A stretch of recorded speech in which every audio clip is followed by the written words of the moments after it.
तो इस प्रकार की लीलाएं निरंतर चल रही थी। क्यों? क्योंकि माँ बाप वहां रोकते हैं, माँ बाप चाहते हैं कि हमारे पास रहे, लेकिन अंदर से वो आत्मा तो छटपटा रही थी, वो तो प्रभु मिलन चाह रही थी। माता और पिता विचार किया किस तरह इन्हें अब समझावे, दिल में थी चिंता लगी हुई, वैराग्य देखिए जल जावे। और उनके माता पिता, धनश्री देवचंद जी के माता पिता दोनों बहुत परेशान होते हैं, बहुत दुखी होते थे, और लेकिन उसका तो मन वैराग्य में ही लगता था। धनश्री देवचंद जी का मन बिल्कुल साधु संतों में और संतों की लीलाओं में रखता था। दिल में थी चिंता लगी हुई, वैराग्य देखिए जल जावे। एक और भी इनको चिंता थी, न घर न जावे घर से निकल कहीं, क्षण माता पिता न होने दे नजरों से ओझल शक्ल कहीं।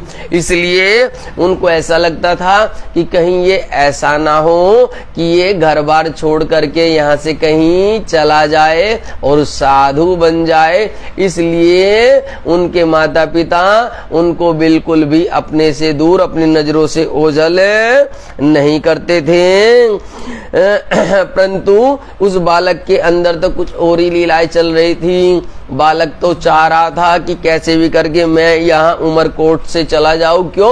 क्योंकि उन्होंने वहां पर कच्छ देश में अभी जो लीलाएं देखी थी, जो साधु संत देखे थे, उनसे उनका मन बड़ा प्रसन्न हुआ था। क्योंकि वे वहां पर बहुत वक्त तक रहे थे, लगभग 4 महीने तक वे वहां पर रहे थे, और उन्होंने भजन भक्ति की बहुत सारी लीलाएं देखी थी। तो वे चाहते थे कि कैसे भी करके मैं यहाँ से निकल जाऊं। उस उमरकोट के राजा का मंत्री कच जाने वाला था, एक रथ 200 सवार असवार संग खाड़े को विहाने वाला था। जैसे ही उस बालक को ये पता चलता है कि भाई यहाँ का जो राजा का जो मंत्री है वो खांडा अर्थात शादी के लिए वो यहाँ से वहां पर जा रहा है, कच्छ देश जा रहा है, तो उनकी खुशी का कोई ठिकाना नहीं रहा। क्योंकि उनको पता चल गया कि अब जब ये जा रहा है तो इनके साथ में मैं भी वहां चल दूंगा। और उनके पास तो सवारी भी थी। श्री देवचंद्र जी को पता लगा, झटपट मंत्री के पास गए, मुझको भी कच्छ जाना है, यूं सतगुरु मुख के आप कहे। और तुरंत गए और जाकर के उनको कहा कि भाई मंत्री जी, मुझे भी कच्छ देश जाना है, तो आप कृपया करके मुझे भी अपने साथ ले ले। इस प्रकार की बातें वो मंत्री जी से करते हैं। मेरे को कच्छ संग ले चलना श्री देवचंद्र जी पूछा है, यह बात सुनी जो मंत्री ने सतगुरु से कहो यो इच्छा है। जब इस प्रकार से वो कहते हैं तो तब वो मंत्री जी उनसे पूछते हैं कि भाई ये तो बताओ तुम कैसे चलोगे, तुम्हारे पास क्या सवारी है? हमारे पास तो ऊंट है, घोड़े है, हम तो उनसे जाएंगे, लेकिन तुम अपनी सवारी को बतलाओ। यो मंत्री बोला, देवचंद्र जी तुम्हारे पास कोई सवारी है? श्री देवचंद्र जी तब बोले, जी पैदल ही तैयारी है।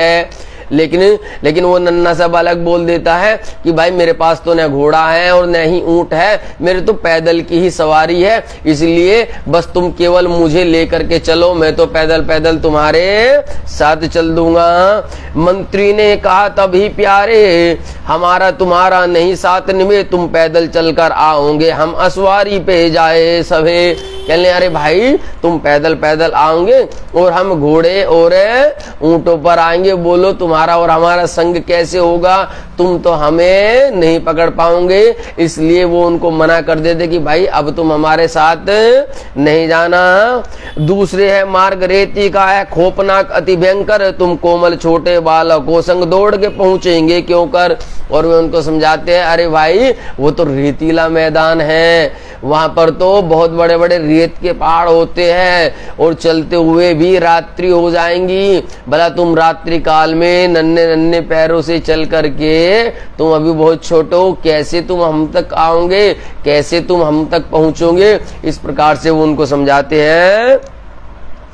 इसलिए आपका हमसे मेल नहीं बन सकता, मजबूरी है। मंत्री का ये जवाब सुन आशा रह गई अधूरी है। इस प्रकार से जब मंत्री जी की बातें वो सुनते हैं तो उनके अंदर थोड़ा सा संकुचन हो जाता है कुछ परेशानी, कुछ तकलीफ हो जाती है और वे सोचने लगते हैं अरे भाई बड़े मुश्किल से तो हमें मौका मिला था, ये वक्त मिला था कि कैसे भी करके हम वहाँ कच्छ देश जा सकते हैं और वहाँ जाकर के हम सभी साधु संतों से मिलते, बातें करते और भजन भक्ति करते, जो हमारे अंदर वो प्रश्न थे वो सब उठते। परंतु मंत्री ने तो हमें मना कर दिया, तो उनके मन के अंदर थोड़ी सी निराशा भाव हो जाती है। मन में विचार करते हैं धनी जब पैदल चलकर जाना है, क्यों बार बार इनसे कहना, ये तो बस एक बहाना है। इस प्रकार से वे सोचते हैं अरे भाई जब हमें ही पैदल जाना है तो बार बार इनसे क्या पूछना है, ये तो हमें ही जानना है, तो चलो हम खुद चलेंगे। तब श्री देवचंद्र जी विचारिया मैं काहूं पूछे इन्हें, पीछे चला जाऊंगा अपने पांव से। देवचंद जी कहते अरे भाई मुझे इनसे पूछने की आवश्यकता नहीं है, मैं तो बिल्कुल पैदल पैदल इनके पीछे पीछे ही चला जाऊंगा। घर जाए के साज को राह को लेने लगे, थारी कटोरी लोटा और लोटा जल के। और जैसे क्यों, क्योंकि अब हमें दूसरे देश में जाना था, तो वो बालक तैयारी करने लगता है। वो अपने घर जाकर के गुप्त रूप से थोड़ा थोड़ा सामान इकट्ठा करता है। क्यों, क्योंकि मार्ग में रास्ते में आवश्यकता पड़ेगी। वो जैसे थाली होती है, कटोरी होती है, रोटी पकाने का सामान होता है और जल लेने के लिए लोटा होता है। तो वो जाकर के देवचंद्र जी एक छोटी सी पुटलिया सी बना लेते हैं और उसमें थोड़े से वस्त्र कपड़े भी रख लेते हैं। क्यों, क्योंकि आगे का रास्ता उनको पता नहीं कितना लंबा होने वाला है, इसलिए वो थोड़ा थोड़ा सामान रख लेते हैं। और एक नमीचा कमर को अपने कपड़े पहनने के बकुचा बांध तैयार भये, खर्ची बांधी तिन में। और उन्होंने क्या किया कि पहनने के भी थोड़े से कपड़े पहनने के भी ले लिए। और नारे की जय, श्री सद्गुरु महाराज की जय, धाम के धनी की जय। इस प्रकार से वो क्या करते हैं कि वो थोड़ा थोड़ा सामान अपने साथ में ले लेते हैं और एक छोटी सी गठरी इस प्रकार से तैयार कर लेते हैं और उसमें अपनी कमर में एक अंगोछा सा भी बांध लेते हैं और उस अंगोछे में एक छोटी सी कटार, एक चाकू टाइप रख लेते। कहीं अरे भाई रास्ते में जंगल मिलेगा, हो सकता है कोई जानवर मिल जाए या हो सकता है कुछ मिल जाए, तो अपनी सुरक्षा के लिए वो छोटा सा बालक एक छोटी सी कटार नुमा तलवार को भी छिपा लेता है। बोलो श्री प्राणनाथ प्यारे की जय, श्री सद्गुरु महाराज की जय। ले प्रसाद पोड़ रहे, पिछला दिन रही है घड़ी चार, वो सात अवसार भय करने लगे विचार।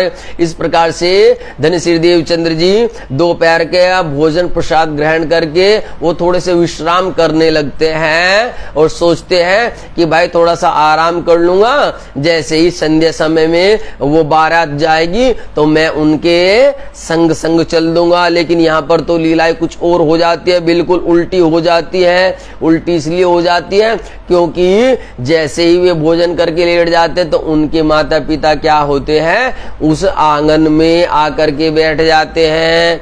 उनको ये डर लग रहा था कि कहीं ये हमारा बालक घर से चोरी से निकल के कहीं चला ना जाए, इसलिए वो क्या करते हैं, वे सामने ही आकर के बैठ जाते हैं और समय धीरे धीरे बीतने लगता है। समय लगभग संध्या का 4:30 बजे के आसपास का समय हो जाता है। इतने में क्या होता है कि जो वो राजकुमार की जो वो बारात थी वो अपने सवारी के साथ में धीरे धीरे निकल जाती है और ये अंदर छटपटा रहे होते हैं, ये अंदर परेशान हो रहे होते हैं। कमर बांधते बांधते कछु ढील हो गई इत, वे अवसर रिंग गए पीछे चले जाए तित। अब इस प्रकार से थोड़ा थोड़ा सामान भी वे इकट्ठा कर रहे थे। क्यों, क्योंकि चोरी से जाना था। जब चोरी से जाना था तो हर चीज चोरी से करनी पड़ेगी, हर चीज को छिपाना पड़ेगा, कहीं माता पिता देख ना ले, कहीं माता पिता की नजर में ना आ जाए। क्यों, क्योंकि माता पिता ने यदि देख लिया कि हमने कुछ सामान रखा है तो वो एकदम से बाहर से कुंडी लगा देंगे, हमें बंद कर देंगे, तब हम कहीं बाहर नहीं जा पाएंगे।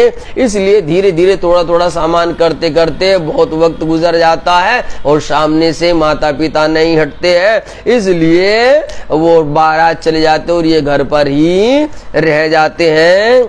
चले अति उतावले, मन में पहुंचा धाये, वे अवसर ये प्यादे क्यों कर पहुंचा जाए। परंतु क्या होता है कि थोड़े वक्त के बाद में, कुछ टाइम के बाद में, जब संध्या का, जब रात्रि का पहर प्रारंभ होने लगता है, तो उस टाइम माता पिता को थोड़ा संध्या के समय कुछ काम होता है, वे अपने काम में चले जाते हैं। और जैसे वो जाते तो वहां से वो बालक क्या करता है, वो बालक अपनी गठरिया पोटरी लिया और वहां से निकल जाते हैं। बोलो श्री प्राणनाथ प्यारे की जय, श्री सद्गुरु महाराज की जय। इस प्रकार से वो बालक चल देते हैं। लेकिन क्या होता है कि वो तो बहुत आगे निकल गए होते हैं। क्यों? क्योंकि उनके पास में सवारी थी, उनके पास में घोड़े थे, ऊंट थे, तो वे आगे निकल जाते हैं। और ये पैदल पैदल है, तो जब ये पैदल पैदल जाते हैं तो वक्त लगता है धीरे धीरे चलने में। जब तलक थोड़ा चांदना होता है संध्या काल का, तब तलक उनको वे घोड़े और ऊंटों के निशान दिखाई देते हैं, तो उस निशान के पीछे पीछे चलता रहता है बालक। लेकिन जैसे ही रात्रि काल आने लगती है, जैसे घनघोर रात्रि छा जाती है, तो धीरे धीरे वे निशान भी दिखने बंद हो जाते, क्योंकि उस वक्त में कोई लाइट तो थी नहीं कि भाई लाइट चल रही है या टॉर्च है, वो टॉर्च भी नहीं लेकर के गए। इस प्रकार की कोई व्यवस्था नहीं थी। यो करते चले गए, बीच पड़ी आय रात, ए मुलक रेतिये का एक सो करे बात। अब हो गया ना वही लीला है कि अब रात्रि काल हो गई है और बहुत दूर दूर तक यहाँ पर कुछ भी दिखाई नहीं देता था। और रेती के बहुत बड़े बड़े पहाड़ थे, बहुत बड़े बड़े टीले थे। और वो भी क्या होते हैं कि जब हवाएं चलती है, वो हवाएं बड़े तेज से चलती है, तो एक टीला जो अभी यहाँ लगा हुआ है, वो दूसरा टीला हवा जब आती है वो उसको उठा करके कहीं और ले जाते हैं, तो वो कहीं और रख जाता है। तो इसलिए वहां रास्ता भी भटक जाते हैं। अभी लगेगा कि अभी इधर से टीला था, यहां से जाना था, लेकिन थोड़े पल में हवा ने उसको उठा करके वहां से कहीं और पहुंचा दिया। इसलिए अब वो बड़े परेशान हो जाते हैं, सोचते हैं कि अब इस रेत में भला मैं कैसे जाऊंगा, कैसे उस बारात को पाऊंगा, कैसे उस तक पहुंचूंगा, कैसे कच्छ देश में जाऊंगा। तहाँ चली राह ने पाया, भय चोरन का जोर, एक दो इन भा न सके इन भात को ठोर। और उनके मन के अंदर अब धीरे धीरे डर भी होने लगा, उन्हें डर सताने लगा। अरे भाई रात हो जाएगी, तू इकला है, तेरे साथ कोई नहीं है, कहीं इस घनघोर जंगल में, रेतीले मैदान में कहीं कोई चोर ना आ जाए, कोई चोर आ गया, कोई डाकू लुटेरा आ गया, तो हो सकता है वो तुझ बालक को मार दे। इस प्रकार से एक तो वो चोरों का डर, दूसरा घनघोर रात्रि का और बहुत भयंकर जीवों का डर, और तीसरा भाई वो बारात निकल गई, अब रास्ता कुछ नहीं पता, वो डर। तो जब धीरे धीरे इतना सब कुछ होने लगता है प्यारे लाडले साथ जी, यदि आपके साथ भी कुछ होता है तो आपके अंदर भी धक धक धक धक होने लगती है, आपका हृदय भी बैठने लगता है, और न चाहते हुए भी आपके पेट के अंदर भी एक प्रकार का दर्द पैदा हो जाता है। तो बिल्कुल ठीक ऐसी ही लीलाएं हुई। और वो तो अभी अबोध बालक था, मात्र 15-16 साल का बालक था वो, जिस बालक के साथ में इस प्रकार की लीलाएं हो रही थी। तो वो डर जाता है, और जब डर जाता है तो उसके पेट के अंदर क्या होता है कि दर्द पैदा होने लगता है। एक ढेर वाऊ उठाए खड़ा करके एक तरफ, फिर तहां वाऊ लगे ढेर लगे तरफ ठोर। अब यदि वो रास्ता भी देखना चाहते तो बड़ी विचित्र लीलाएं होती है कि वो बालू का, रेती का ढेर एक तरफ से उठ करके दूसरी तरफ पर आ जाता है। वह बालक मन दहशत, पेट में उठा दर्द, न जाने आगे पीछे है कौन जागा सरहद। आ गई ना वही लीला मेरे प्यारे लाडले साथ जी, कि वो बालक बहुत घबराने लगता है, उसको चिंता सताने लगती है, उसके अंदर डर पैदा हो जाता है। और उस डर से क्या होता है कि उसके पेट के अंदर दर्द पैदा हो जाता है, सूल पैदा हो जाता है। क्यों? क्योंकि उसको यही नहीं पता होता कि तू कहाँ चल रहा है, कौन सी तेरी सही दिशा है, तुझे कहाँ जाना था, वो सब कुछ उसको नहीं पता होता है। यूं करते चले जाते, एक शख्स दिया दिखाई, तब बड़ी दहशत भई ऐसो आयो हूँ विचार। अब वो सोच रहा था बालक की, बड़ी दूर वो नजर घुमा के देखता है, कहीं कोई दिखाई दे जाए, तो बहुत दूर से उसको कोई एक आदमी आता हुआ दिखाई दिया। तो जब ऐसे देखता है कि भाई कोई आदमी आ रहा है, तो तब क्या हुई, उसके अंदर और भी डर हो गया। तब बड़ी दहशत भई, ऐसो आयो विचार। और अंदर बहुत बड़ी दहशत, बहुत बड़ा दर्द सा होता है, तकलीफ सी होती है, घबराहट होती है। और अंदर क्या होता है, अंदर एक प्रकार का विचार आता है। क्या विचार आता है, ये चोर मुंह को मारेगा, नहीं बचने का ठोर, मेरा कछु न चले मुझे गई दिशा। और कहने लगे कि भाई अब निश्चित ही ये जो चोर है ये मुझे मारेगा, ये मुझे पक्का मारेगा भाई, मुझे लगता है चोर है। और ये रात्रि में इसीलिए घूमते हैं कि कोई मेरे जैसा बोध कोई इनको मिल जाए, वो मुझे पकड़ेगा, जो मेरा सामान है सारा सामान ले लेगा। अरे भाई इस प्रकार से सोचते सोचते वो और घबराने लगता है और डरने लगता है, और डर करके उस नन्हे से बालक की हालत और ज्यादा बहुत खराब होने लगती है। इतने में आ गया, हो गई मुलाकात, देखा थी दहशत भई, वह कहने लगा बात। अब भाई अब जैसे ही वो सोच ही रहे थे कि वो बड़ी तेजी से चलता हो, उस बालक के पास आता है। और आकर के क्या होता है कि जैसे ही बालक ने देखा, अरे ये तो बहुत लंबा तड़ंग है, एकदम से बहुत बड़ा कोई आदमी है, बिल्कुल सिपाही के भेष जैसा उसका कोई रूप है कि लगता है पक्का ये चोर है। अब वो देवचंद्र बालक मन के अंदर सोचता है, ये परमात्मा मैं तो तेरी खोज के लिए निकला था, वे परमात्मा मैं तो तुझसे मिलने आ रहा था, मैं तो सिर्फ ये चाह रहा था कि कैसे भी करके मैं कच्छ देश में आ जाऊं और वहां पर साधु संतों की संगत पाऊं, वहां से भजन कीर्तन में रहूं। लेकिन आपने मेरे साथ में ये क्या करा दिया। देखो मेरे प्यारे लाडले साथ जी, मैं आज आपको एक बात यही समझा रहा हूं।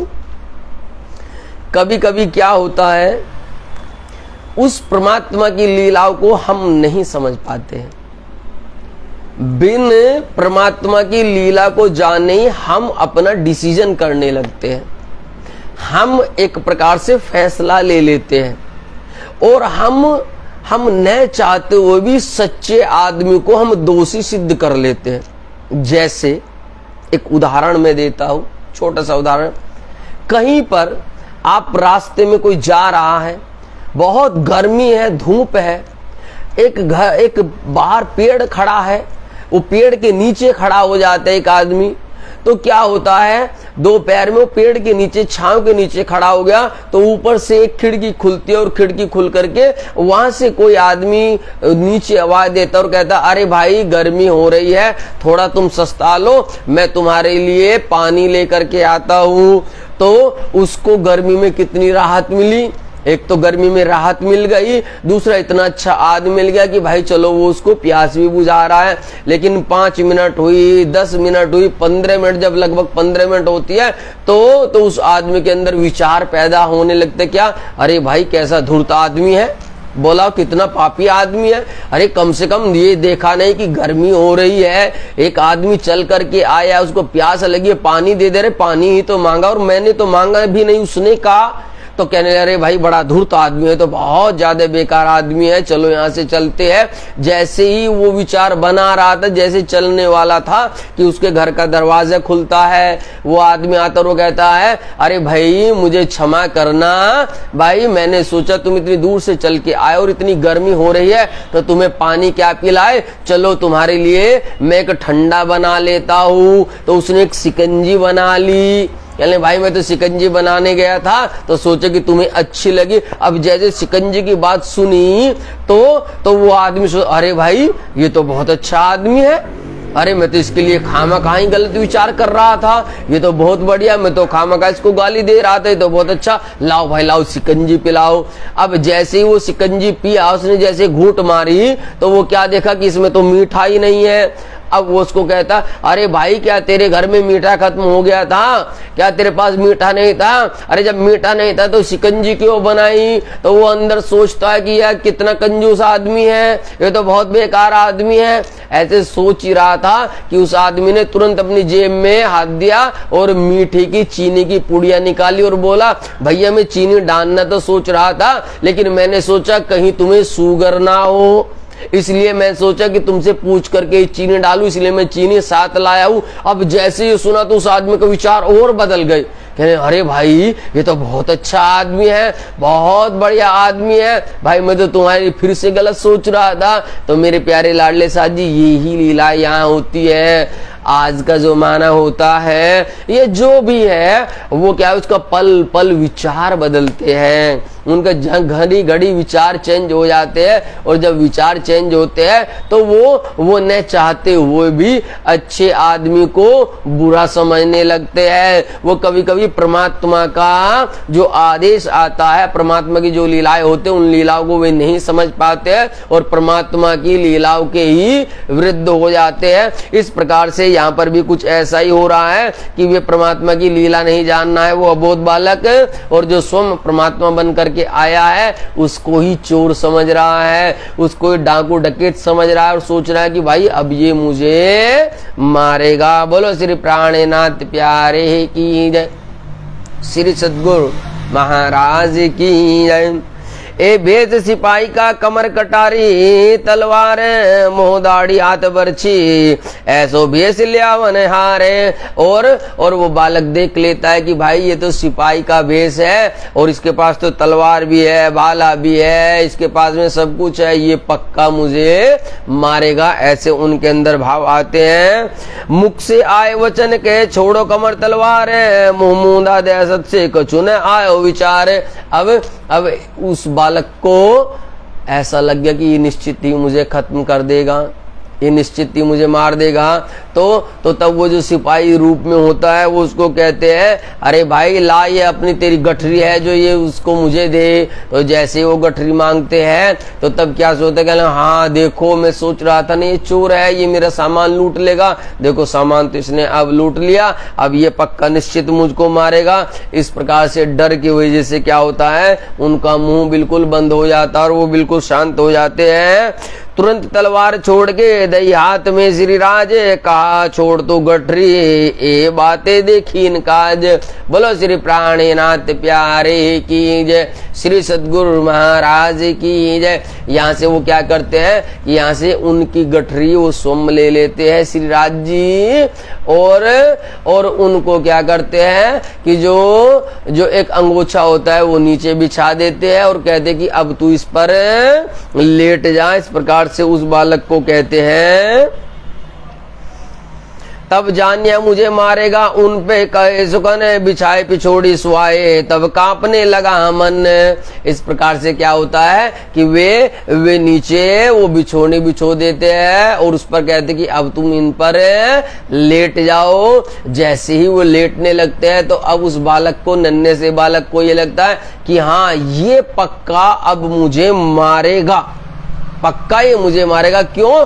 क्योंकि अब इसने मुझे इस पर लिटा दिया है। ऐसा विचार कर रहे थे कि भाई सामान तो इसने पहले हमसे ले लिया, लेकिन लेटने की भी बात इन्होंने मुझे कह दी, तो मुझे निश्चित हो रहा है कि ये सारा का सारा अब और कुछ नहीं, अब ये मुझे पक्का मारेगा। इस प्रकार से वो क्या सोचते हैं कि चलो भाई अब तो इन्हीं के हाथ में सारी लीलाएं है, अब तो मुझे कुछ कह भी नहीं सकते हो। तो वो नन्हा सा बालक उस पर लेट जाते हैं। बरछी हाथ पकड़ के एक साथल पर दे पाए, बोझ दिया शरीर का फिर यो पूछी जाए। इस प्रकार से उस सिपाही भेष ने क्या किया, अपना एक भाले को साइड में खड़ा किया और उसके सहारे सी करके और एक पैर उस बालक के जंघा पर रखा और थोड़ा सा दबाव देते हैं और दबाव दे करके उनसे पूछते हैं कि बताओ अब तुम्हारा दर्द कैसा है, क्या तुम्हारा दर्द कुछ कम हुआ? दर्द भया कछु हल्का, सूल पेट में था जोर, श्रीदेव चंद जी उत्तर दिया कछु रैया है। और तब श्रीदेव चंद जी कहते हैं कि एक तरफ का तो दर्द ये खत्म हो गया है, लेकिन दूसरी तरफ भी थोड़ा सा दर्द है। तो तब वो क्या करते हैं, वो तब दूसरी तरफ भी बिल्कुल ऐसे ही करते हैं और दूसरी तरफ भी थोड़ा सा पैर का दबाव देते हैं और दबाने से क्या करते हैं, फिर पूछते हैं कि क्या अब दर्द सही हुआ? तब वो बालक कहते हैं हाँ अब मेरे दोनों तरफ का दर्द सही हो गया है। फिर पूछा क्या खबर है, सूल मिटा आकार है, तब उठ खड़े भय देवचंद्र जी, ऐसा क्यों विचार है। अब कहने लगे कि हाँ भाई, दर्द तो मेरा मिट गया। अब वे खड़े हो जाते हैं, रेती से वहां से खड़े हो जाते हैं। अब वो बालक सोचता, अरे भाई इसने मुझे मारा तो है नहीं, सामान तो ले लिया तो पक्का है, और उसने मेरा दर्द भी मिटा दिया, ये भी सही है, लेकिन अब मुझे ऐसा लग रहा है कि ये मुझे ठीक करके अपने साथ लेकर के जाएगा, और हो ना हो ये पक्का मुझे अपना गुलाम बनाएगा, ये अपने घर पर मुझे बंदी खाने में रखेगा, ये मुझसे अपना घर का सब काम कराया करेगा। इस प्रकार से वो नन्हा बालक सोचने लगता है। पिछोड़ी कमर बंधाए के बोझ बांधा अपनी पीठ पर, तब जान्य श्री देवचंद्र जी ये मारे नहीं क्यों कर। इस प्रकार से श्री जी ने उस बालक की पिछोड़ी पर जो थोड़ा सा वजन था, जो भार था, उसको अपने पीठ पर ले लेते हैं, और जो उनका दुपट्टा था, जो उनका पिछोरी थी श्री राज जी, वो वाली पिछोरी उस बालक के देवचंद्र जी के पीठ में, कमर में बांध देते हैं, और बांध करके उनके साथ साथ चलने लगते हैं। और चलते चलते रास्ते में ढेर सारी बातें होती है। बंदी खाने रख के करेगा गुलाम, मारने से तो बचाया, अब क्या करावे काम। देखिए लाडले साथ जी आ गया ना, वही लीला है। यहाँ पर क्या होते है कि वो बालक अब सोचने, अरे भाई ये हो ना हो, पक्का ये मुझे बंदी खाने में रखेगा, ये पक्का मुझे बंद करेगा, और बंद करके क्या करेगा कि ये मुझसे घर के इधर उधर के काम कराया करेगा। इस प्रकार से विचार बदल रहे हैं। अभी विचार क्यों? क्योंकि पता नहीं था ना, परमात्मा की लीलाओं को समझ पाना इतना सरल नहीं होता है।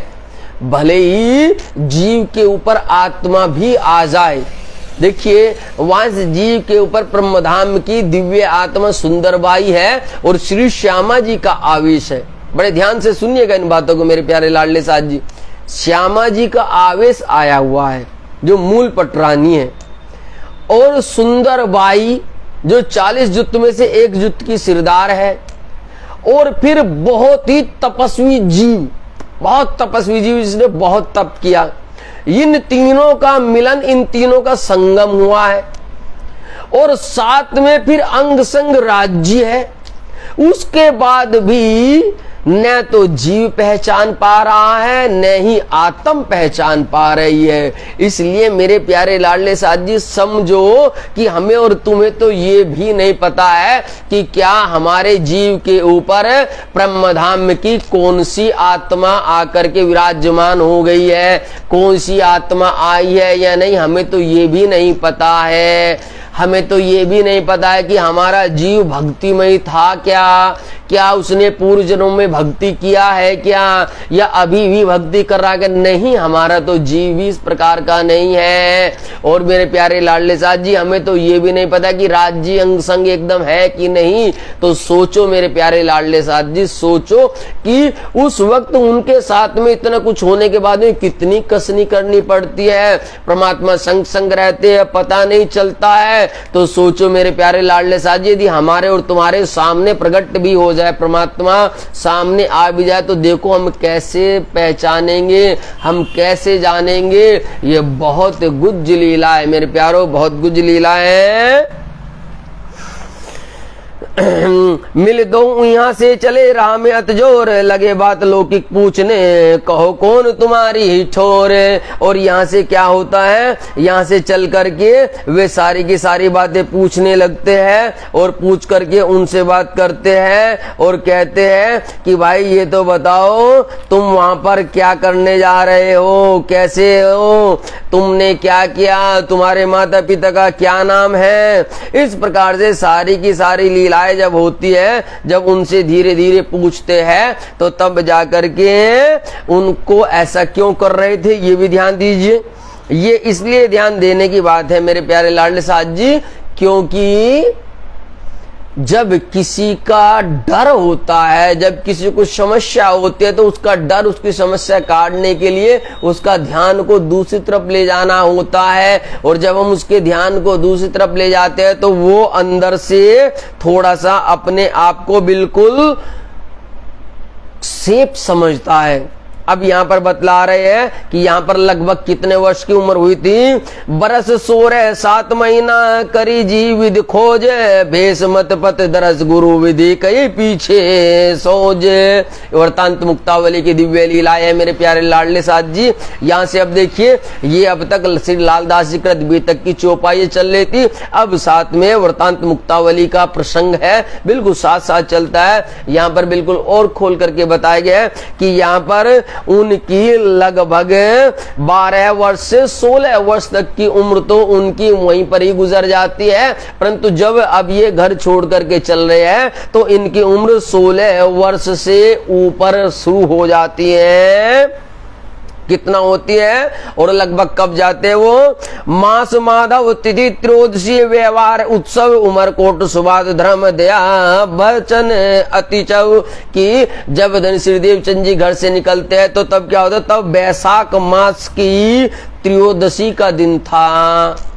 ये श्री लालदास जी कृत बीतक में नहीं है, ये श्री वृतांत मुक्तावली बीतक में है। यहाँ पर बताइए, तब वैशाख मास की त्रयोदशी का दिन था, जिस दिन वो ये नन्हा सा बालक अपना सब कुछ छोड़ करके और परमात्मा की खोज में चल देता है। और चल करके फिर क्या होता है कि उनको कोई रास्ते में मिल जाता है, और वो कौन होता है? वो एक परमात्मा स्वरूप होते हैं, और परमात्मा स्वरूप होकर के वे उनसे सारी की सारी बातें पूछने लगते हैं। और अब बातें भी किस प्रकार की पूछ रहे होते हैं? बातें भी उनकी लौकिक पूछ रहे होते हैं कि भाई ये तो बताओ तुम्हारा घर परिवार कैसा है, तुमने अब तक ये सब क्या किया। इस प्रकार की सारी लीलाएं जब होती है तो वे सब पूछने लगते हैं, और वो बालक बताता रहता है। और करते करते करते करते करते करते क्या होता है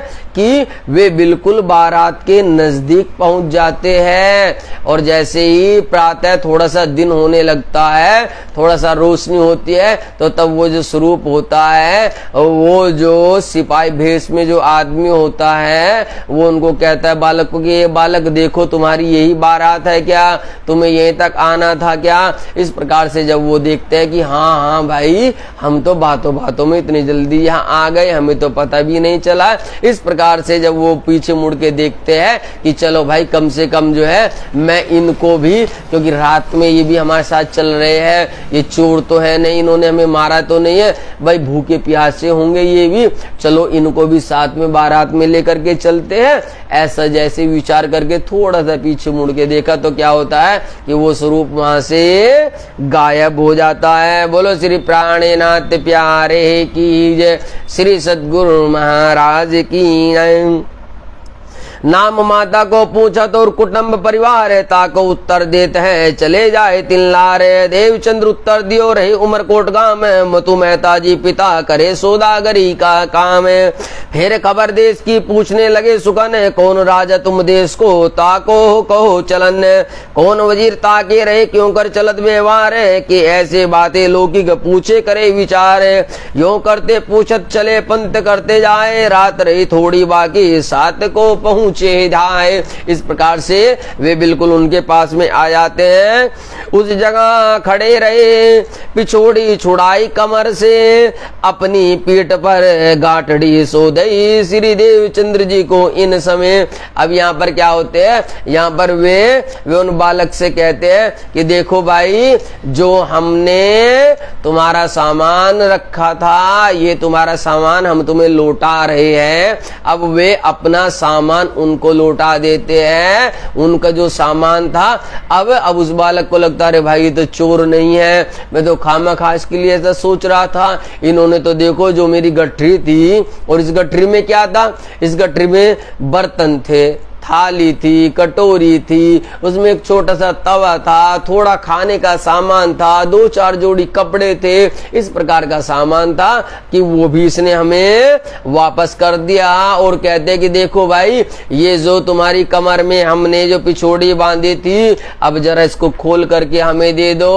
और वे श्री राज जी अपनी पिछोड़ी उनसे ले लेते हैं और कहते कि देखो तुम्हारी बारात है, ये सामने रही। दे तलवार छोड़ के देख के तेरो साथ, पीछे फेर के देखी मेरा किन्नो पकड़ा हाथ।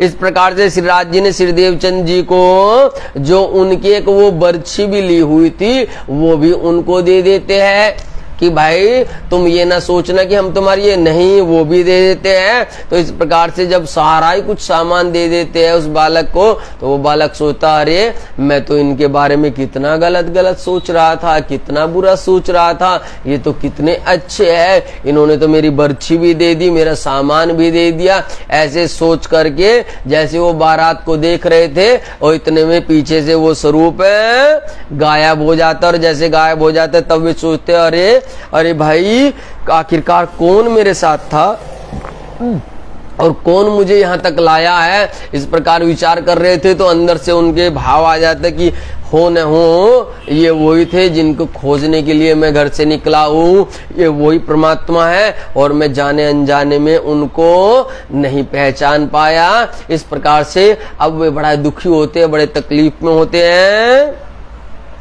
वहां तो कछु न देखी कौन कहाँ गयो ए तय की मेरो खावंद क्यों मिला याद कर तो इस प्रकार से वो तड़पने लगते हैं, वो रोने लगते हैं। वो बालक तड़पता है और कहता है कि ये निश्चित ही मेरा खावंद है, मेरा परमात्मा है, मेरा खुदा है, मैंने इनको नहीं पहचाना है, आज मुझसे बहुत बड़ी भूल हो गई। वे मेरे साथ रहे, मेरा वजन मेरा सामान भी उठाया और मैं उनको नहीं पहचान कर पाया। इस प्रकार से वे बड़ा विलाप करते हैं।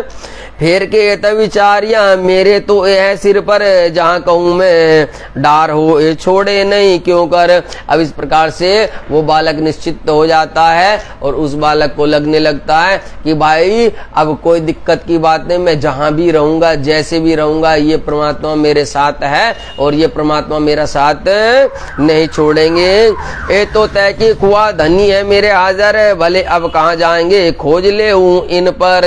अब वे कहते हैं कि ये निश्चित हो गया है कि परमात्मा हमेशा अंग संग मेरे है और ये मुझसे कहीं दूर नहीं जाएंगे, ये मेरे संग संग ही है। इस प्रकार का विचार करते हुए वो आगे बारात की तरफ बढ़ने लगते हैं।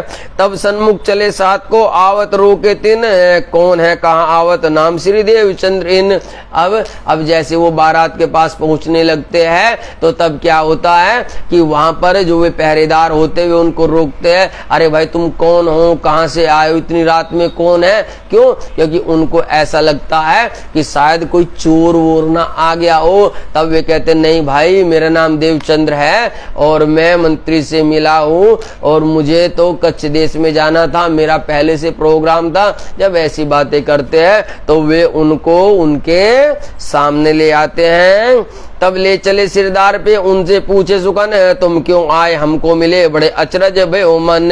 अब वो मंत्री कहते अरे भाई देवचंद्र हमें बड़ा अचंबा हो रहा है, हम तो ऊंटों और घोड़ों से चल करके आए और बहुत तेज भाग भाग के आए हैं और तुम तो बिल्कुल छोटे छोटे नन्हे पैरों से, वो भी रात्रि में और वो भी बिल्कुल निकले, कैसे तुम यहाँ आए हो हमें बताओ, हमें बड़ा आश्चर्य हो रहा है, तुम निकले आ नहीं सकते, जरूर तुम्हारे साथ में कोई न कोई होगा। लेकिन यहाँ पर देखिए क्या दिव्य लीलाएं होती है कि वो बालक क्या करता है, उसके साथ में जो घटना घटी थी वो सारी की सारी घटना को छिपा लेता है। इसीलिए कहा है कि छिपके साहेब कीजे याद, खास अलखास नजी की स्वाद। इसलिए कहा है कि जब तक कोई उसको लेने वाला ना हो, कोई सही पात्र ना हो, तब तक इस प्रकार की दिव्य लीलाओं का वर्णन नहीं करना चाहिए, उनकी बातें दूसरों को नहीं बतानी चाहिए। क्यों? यदि वो ऐसा बताते तो वो सारे के सारे उस बालक की मजाक लेते, वो हंसी उड़ाते।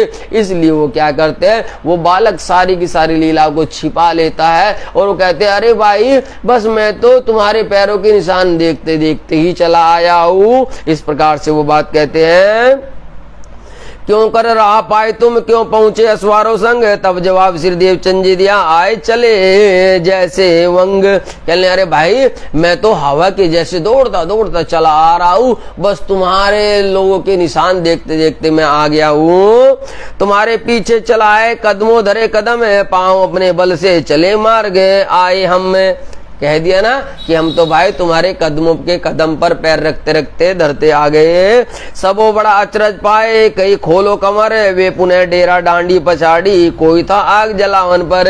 अब जब ये बालक चल के आया है तो वे कहते रहे भाई बहुत दूर से आया, थक गया होगा, चल तूने तो अपने कमर में वजन भी बांधा हुआ, ला ये वजन को उतार दे। वे उनके कमर से बंधा हुआ वजन उतरवाते हैं और एक उनके रुकने के लिए थोड़ा सा टेंट सामान तंबू सा लगाते हैं, और कोई वहां पर सैनिक थोड़ा सा कोई चूल्हा जलाते कि भाई भूख लगी होगी, इसको भोजन बनाने के लिए आग लगाई जाए। तब उनका सिरदार ने रसोई का किया आदर, चाहो तो सीधा ले या आओ रसोई पर। और जो उमरकोट के राजा के जो मंत्री थे वो कायस्थ थे।